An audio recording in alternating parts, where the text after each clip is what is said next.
Hello, people of Star Rail. I know it's been quite some time since I've done really anything on the game, and that's not to say that I don't really enjoy it. I do. That should be made very apparent from the fact I'm now Trailblaze level 68. But I thought I'd demonstrate one of, if not my favourite team in the entire game, and it utilises Blade. Now, I know Blade's been out for a good couple of months now, maybe, but I attempted to pull him on a whim. I went, right, if I get him, great. If I don't, it's whatever. And I accidentally got him, and he unironically became my favourite character in the game.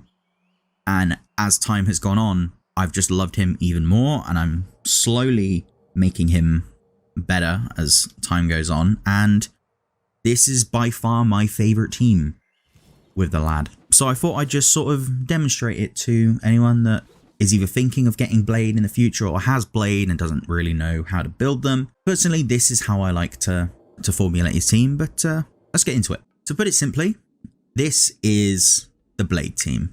So we've got ourselves a tank.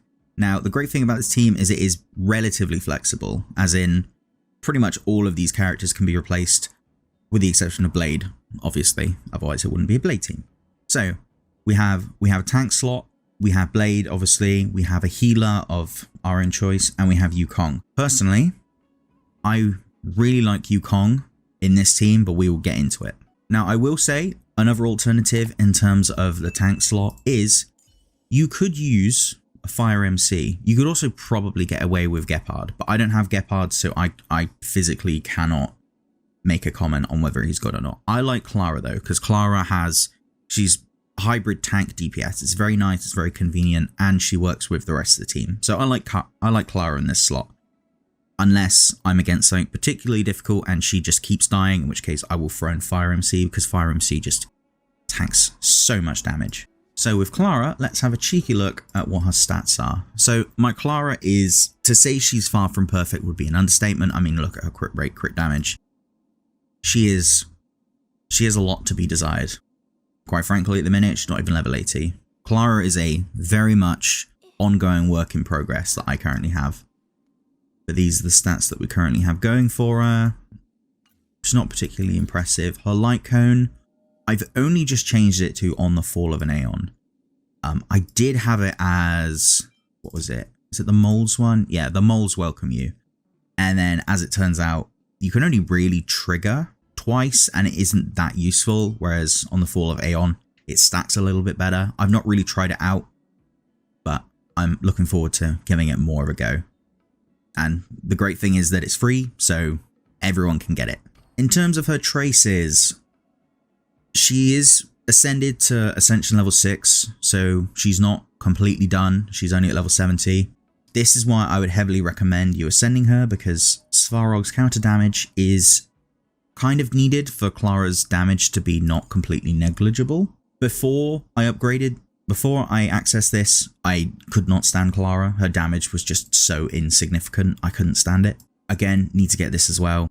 Clara is not complete, as you can tell, but now that I'm starting to progress at making her a lot stronger, I'm actually really liking Clara in this team, and I will explain more once we get to the other characters and once we sort of get more into the team philosophy. I forgot to mention her traces. You know, they're all at the sort of standard 666 level. Her basic attack, I mean, you can improve it. You don't necessarily need to. Her counter really is the main point of her kit. In terms of her relics, we've got Space Sealing Station and the boxing set, obviously just for, you know, pretty standard increased physical attack damage. Her stuff isn't particularly amazing. This is actually fairly solid. I'm quite pleased with the gloves. I don't see myself ever replacing them anytime soon. This is a mess. This needs replacing, but every time I farm for the boxing set, I never get anything good. These are like the only half decent attack percent boots that I actually own. I know another option is speed. I don't think Clara is one of the few characters I think in the game where speed isn't really necessary, because you don't want her to be acting very often, because, you know, the whole thing with Clara is that her counters are really where it's at, so she doesn't really need to have that many turns. And if she, you know, has buffed her damage reduction for a brief while, the quicker you get to her, the quicker it disappears. So the slower the better. She's one of the very few characters where the slower she is, the better she performs. Space Stealing Station, again, I've been farming this damn set for weeks now. It is not going particularly well, but this is the best I've got. And then again, this is abysmal, but again, I've been farming this set for weeks and I'm just not getting anything that's any good to even bother upgrading. It's very upsetting. Clara is very much a work in progress, but I'm still quite happy with her position in the team. She is E0. I don't have any other versions of Clara. It would be nice to get some more copies of her, but it is what it is. Now, going on to Blade. Blade is obviously the most important part of the team by far. Let's have a cheeky look at his stats. Again, they are very much a work in progress. The man is still being worked on. We will get there one day. There's a light clone, a secret vow. Pretty much a secret vow is his just best in slot if you don't have his particular light cone from his event. Not from his event, from his banner. So yeah, secret vow is literally just his best in slot currently anyway. In terms of traces, I've gone a little bit mental and I've just upgraded literally everything. I love everything about this character. I love Blade. He's so much fun. He's my favorite character in the game and remains to be for quite some time. So I completely maxed him out. You don't have to. For something like, I think it's Shuhu's Gift, you don't have to worry about it that much. I mean, his skill and his ult is really where it's at. Honestly, Shuhu's Gift is also really good. Everything about Blade's kit is just fantastic. I love having Blade on the team. He's a lot of fun. In terms of relics, we have, for Blade, we've got the Longavus Disciple. Arguably, probably his best in slot. I don't know if there's something better, but currently I'm very happy with the set, partly because I love the increase in crit rate, because the dude is constantly taking damage in some form. So he just always has the extra 16% crit rate that comes with it, making him, at least on mine, I think up to 52. And then with his relic set, which is the Rutilant Arena, combined with Yukong's ult, providing you've done it correctly, brings him up over the 70%, and then you get the extra bonus. But we'll talk about that more later. All of his stuff is very much work in progress. Like, I'm pretty happy with the head. The hands is also not terrible. The crit damage is not great. I am currently farming very hard on this domain. It's not going particularly well. We will get there one day. This could be vastly improved, but currently it just isn't. You can either go HP percent or you can go speed. I don't have any speed ones that I particularly like, and to be honest, I'm quite happy with his speed at where it currently is. I don't really have any complaints, so I'm not too fussed about replacing it, so I'm quite happy for it to be HP percent for the time being. This bad boy rolled surprisingly well, and I don't see it going this way anytime soon. It's wind damage because he needs the wind damage buff. It rolled completely into HP, pretty much, which is really good for him. It's just a shame that the HP and the flat attack substats exist, and the extra speed definitely doesn't hurt. And then we have a HP percent, a lot of extra crit, which is nice. The other stacks aren't amazing. I really like Rutilant Arena with him just because of how easy it is to get him over the 70% threshold. And you don't even really need to stack a ton of crit rate on him if you have his Longavus Disciple set on, because you get the 16% from that. You get the default 8% from this. So that's what, already 24%. Then you've got Yukong, who can ult and give you an extra like 20% crit. It's really easy to get him over the 70% with this set, and that's why I like it so much. His Eidolon's at E0. It'll be at E0 for pretty much forever. Bailu, she is my chosen healer. I love Bailu. Bailu is easy mode. It's fantastic because of her passive that literally just goes, if a character dies once, you revive them. And then at E6, she gets a second version of that. She gets to do it twice, which is absolutely insane. Unfortunately, mine is not E6. She's just E0, but I'm very happy with Bailu. I love having Bailu on the team. This is her stat. She's built solely for HP percent, to be honest. She's literally just a healer. She's nothing else. Whether that is optimal, I don't know, but it's how I've built her. I do have her light cone. It's a really nice light cone to have. But before that, I think I was on post-op conversation, or was it this one? Oh no, I think it was this one. I think I was using shared feeling. So either way, you can use either of these, it's fine. So for Bailu, shared feeling or post-op conversation is honestly just as good. But if you've got time waits for no one, obviously that is probably her best in slot, considering that it's her light cone. In terms of traces, she is, again, another character that is currently work in progress. Honestly, I'm not too fussed about increasing her defense or increasing her effect resistance. As long as you get all of the HP percent ones to maximize her healing, it's ideal. Her basic attack, I wouldn't even touch. Her basic attack is absolutely dreadful. Don't bother. It's just a waste of everything and money. Her ultimate is fantastic. The fact it gives you, is it invigoration? Yeah, it's invigoration, where if you take damage, you heal a part of her max HP for that damage. It is phenomenal. Bailu is an incredible healer. I wouldn't say she's the best healer in the game anymore. I'm pretty sure that slot went to Locha when he came out, but she's great. Her skill is also really good. It is a little bit awkward that it randomly bounces to 2 other allies, but the fact that you can just accidentally heal 3 different units in one turn for 1 skill point, very cost effective. She is a very good character. And then her talent, also very important if you want, you know, half decent invigoration stats. Her relics, I like her with the 2-piece. And then I also quite like Fleet of the Aegis mixed in as well. I did have her on 4-piece Wandering Cloud, and then I realized that 4-piece Wandering Cloud seems dreadful because you just have 1 extra skill point at the start of the turn. And once you've used that extra skill point, you've kind of lost all benefit of having the 4-piece set. So I went, you know what, I don't care for this 1 extra skill point. I would much rather extra healing. She is designed purely for healing, nothing else. Whether she can do anything else, I don't know, but for healing, I'm very satisfied. So this is her current loadout. It is, you know, it's not great.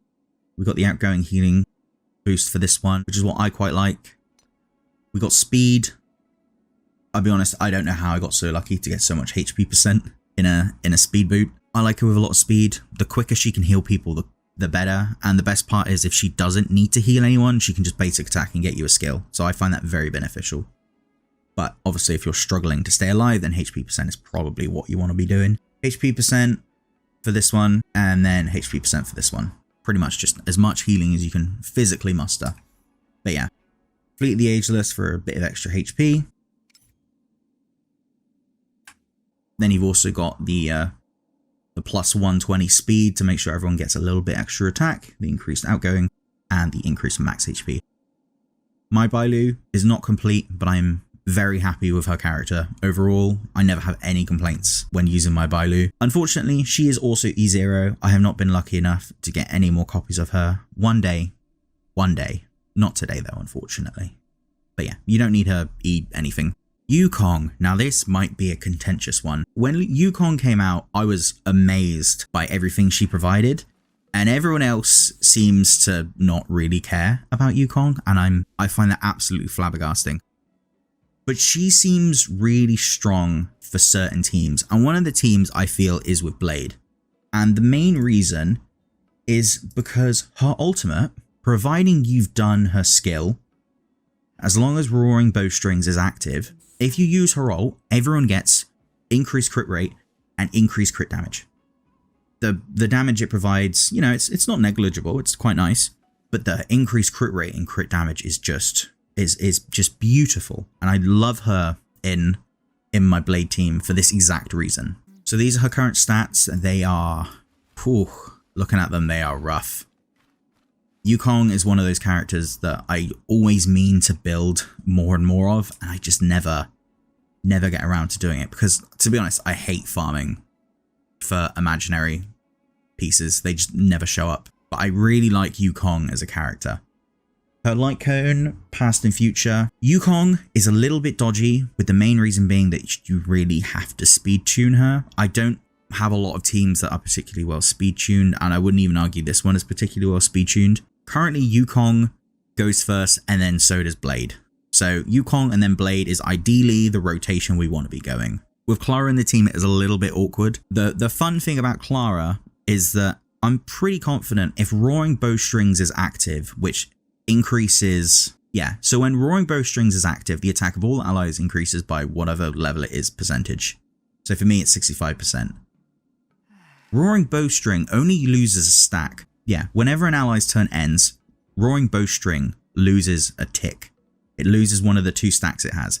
Clara, conveniently enough, does not lose a stack until she does a basic attack. So if she just casually does 3 or 4 crits before it gets back to her, you've got plus 65% on top of her counters, which is just phenomenal. It is lovely.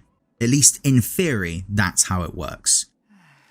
If anyone knows otherwise, I bow my hat to you for figuring it out. But as far as I can tell, in the terms of the wording, the whole team gets 65% attack buff, blanket across the board, and you don't lose a stack until someone's turn ends. Clara's turns do not end by countering, is all I'd say. If this is wrong, I am very sorry. It is a weird thing to try and test.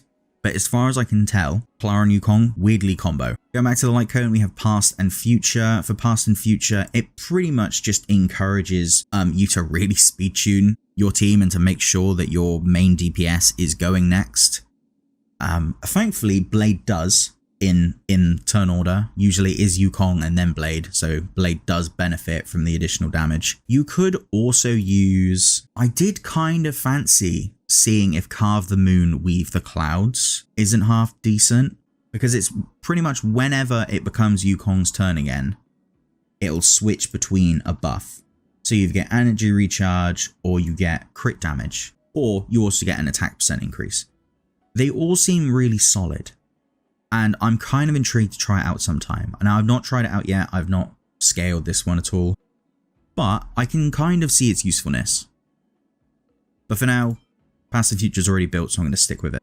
Traces. Yukong, again, another character who's very much a work in progress. HP percent, I kind of want to stack just because she's very squishy. Yukong is a very squishy support. It's very unfortunate. Imaginary damage. If you want to sort of utilize the slight damage output that Yukong can actually provide, you know, getting these I would recommend. Arguably, I'd say her most important talents are her ultimate and her skill. These I would say need to be at the same level all the time. Pretty much every level on the ult increases crit rate and crit damage. But obviously, you know, you want to be increasing your overall flat attack as well. This one you can probably ignore, I feel. It depends on if you want more damage or not. You don't need it. You can live without it. It's not that big of a deal. In terms of her relics, we have the Musketeer of Wild Wheat and the Wastelander of Banditry Desert. Yukong's such a weird character to build because you don't need to stack her with anything because her skills don't scale off of anything other than just pure damage. So you can build her as a weird sub DPS. Now, she's not the greatest sub DPS in the world, but she's not negligible, again, and I quite like her. But again, she is not particularly well built, as we can see, because 5% crit rate is abysmal, shall we say. But yeah, let's have a look. But we went for the two-piece because, you know, extra attack, and then we got the imaginary as well. This is terrible. This is also not great. This is, again, not great. This is not great. For body, I'm quite happy with attack percent. I like attack percent. I don't think I'd have anything else. Although crit rate or crit damage could also really work. But for the time being, I'm just going to stick with attack percent because I just do not have any good banditry sets. For feat, it's a weird one. You have to sort of keep in mind where she is in the turn order. So speed is a really good option for her, obviously. But if she's too fast for your DPS or she's too slow for your DPS, you need to keep that in mind. Her speed positioning is very, very important. Because if she's too fast for the DPS and someone's faster than your DPS, then he may not, or they may not get the damage buff from all of her setup, which is definitely not what you want. Looking at her relics, we've got the Sprightly Von Vach. I think that's how it's pronounced. I like the energy regen that it provides, being able to do her ult faster is very, very ideal. I feel like her energy regen is not great, so the more she can ult, the better, because you want that crit rate, crit damage. Please ignore the fact this says physical damage boost. I just have not farmed this relic set at all. I will at some point, maybe, I hope, but for now I haven't, and that's a big shame. But yeah, for this I would most definitely have imaginary boost. And then attack percent is, I'm quite happy with attack percent, but I'm not quite happy with how this one currently looks. Although the +6 speed isn't half bad. And then in terms of Eidolons, we only have the one. At the start of battle, increases the speed of all items by 10% for 2 turns. It's a nice bonus, but it's whatever. You don't need her at E. You don't need E1. Honestly, it's a nice added bonus. It's whatever. But that is the team.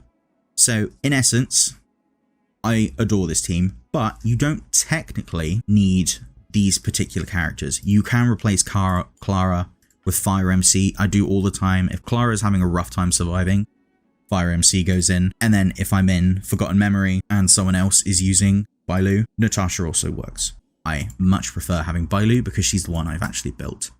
And Clara, I feel, synergizes with Yukong really well due to her counter. Yukong, you could potentially swap out with Bronya. Unfortunately, I don't have Bronya, so I don't really know how any of Bronya's kit works.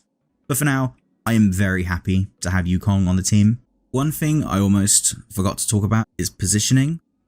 So originally, I had Yukong and Bailu switched, just because I had this weird rule of having the tank here, DPS here, support here, and healer here. As I played the game more, I realized that is not a great philosophy for positioning. So what I've done is Clara is all the way to the left. We've got Blade in the middle in the hopes that if someone AoEs Bailu or Clara, that they will hit him because, you know, the more DPS Blade takes, the more DPS he outputs. Bailu is here for that exact same reason, and Yukong is far away in the corner in the hopes that no one ever hits her. It's not terrible positioning. There might be better positioning, but for now I'm quite happy with the way they're laid out because Yukong, when she's here, tends to get hit a lot more, which, you know, is great for Blade, not so much for Yukong, who is very squishy. I mean, she would be less squishy if I wasn't so terrible at building her, but that's neither here nor there. So, you've started a fight. How does it work? So let's start off with Yukong support, and then we'll activate this because she needs it for the crit damage and crit rate buff for the whole team.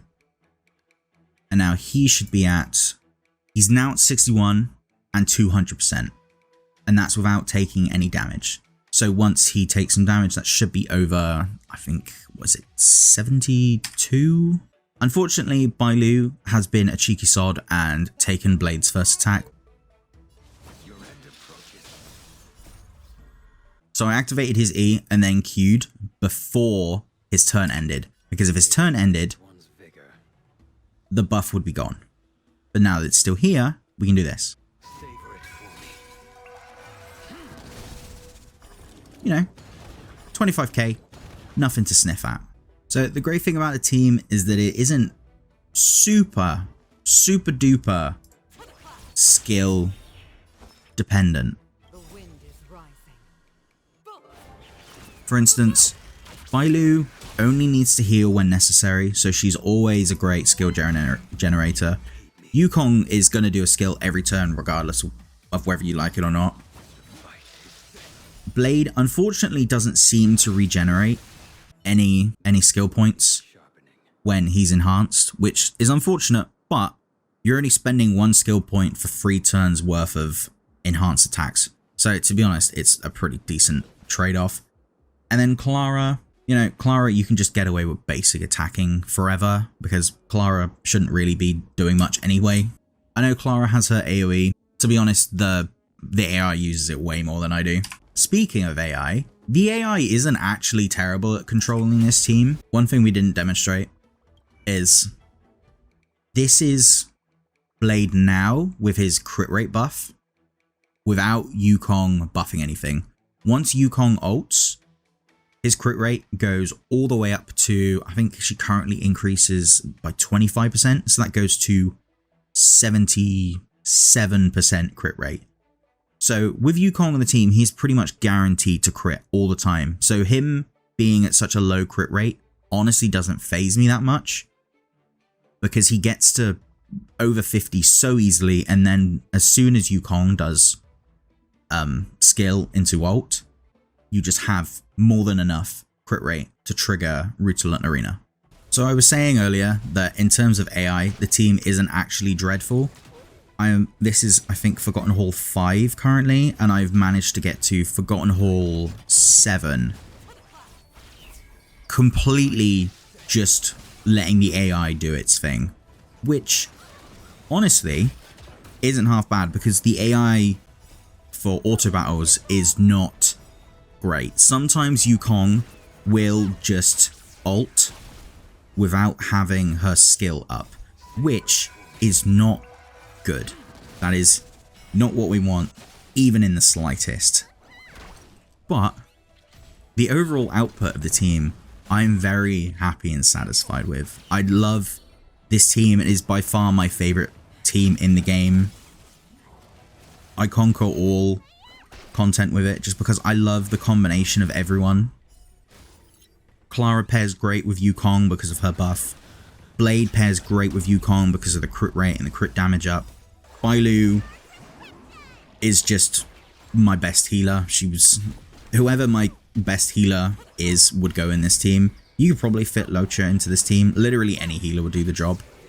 And speaking of any healer, one character I really wanted to put into the team, but I've not been able to pull, is Lynx. So Lynx has just come out, and one of her skills increases max HP, which I can't remember if it's for her whole team or just one particular character, but the fact that she can increase max HP for a character like Blade, whose damage scales solely off of his max HP, is absolutely phenomenal. And I'm really upset I couldn't cheekily pull Lynx in a cheeky temple, but I didn't want to risk pulling for Fu Xuan because I don't want to. I know she's a really good tank. I'm sure she's great.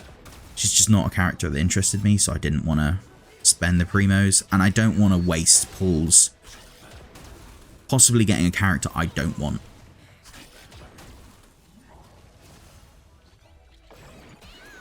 But yeah, Lynx I think would fit into the team really well. At some point when I get Lynx, I'm 100% going to have to try it out, because being able to have Blade with even more HP just sounds like a lovely addition to the team, shall we say.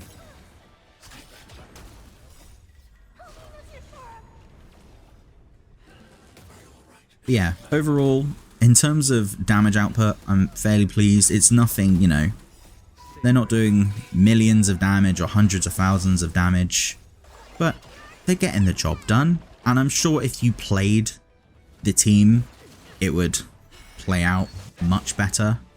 But let's be honest, 90% of people at this level aren't really playing Star Rail actively unless you're doing Forgotten Hall. And even then, I'm still being cheeky and like, you know what? If the AI can't beat it, what chance do I have? But yeah, I absolutely adore this team. It has been my go-to team for a very long time now, and I thought I'd demonstrate it because I love it. It's a great team. It's really strong. I'm really pleased with its output, and it gets the job done. So yeah, the team, not half bad even in AI form. Obviously your mileage may vary depending on how poorly or strongly your characters are built. As you saw, my Yukong is not great, but she doesn't need to be great is the thing. As long as she's alive, you could make her as tanky as you want, because she doesn't scale off of anything other than, you know, general DPS, which is completely down to you if you do or don't want that. That's my Blade team. I love it. I hope you do too. If anything, if you just pair Blade with Yukong, you've got a great time. Just saying. Or you could pair Blade, Yukong, and Lynx, and you may also have a really good time. But you'll have to let me know on how that one goes, because I don't have Lynx, unfortunately. One day though, and then I will see how she fits in the team. But for now, thank you for those that stuck around to the end. I've been James, the Mayor of JamessTown. That is all I have to say for now. Thank you for those that stuck around to the end. Be sure to like, comment, subscribe, and all of that good stuff. And until next time, where hopefully I have another build that I really like playing, goodbye.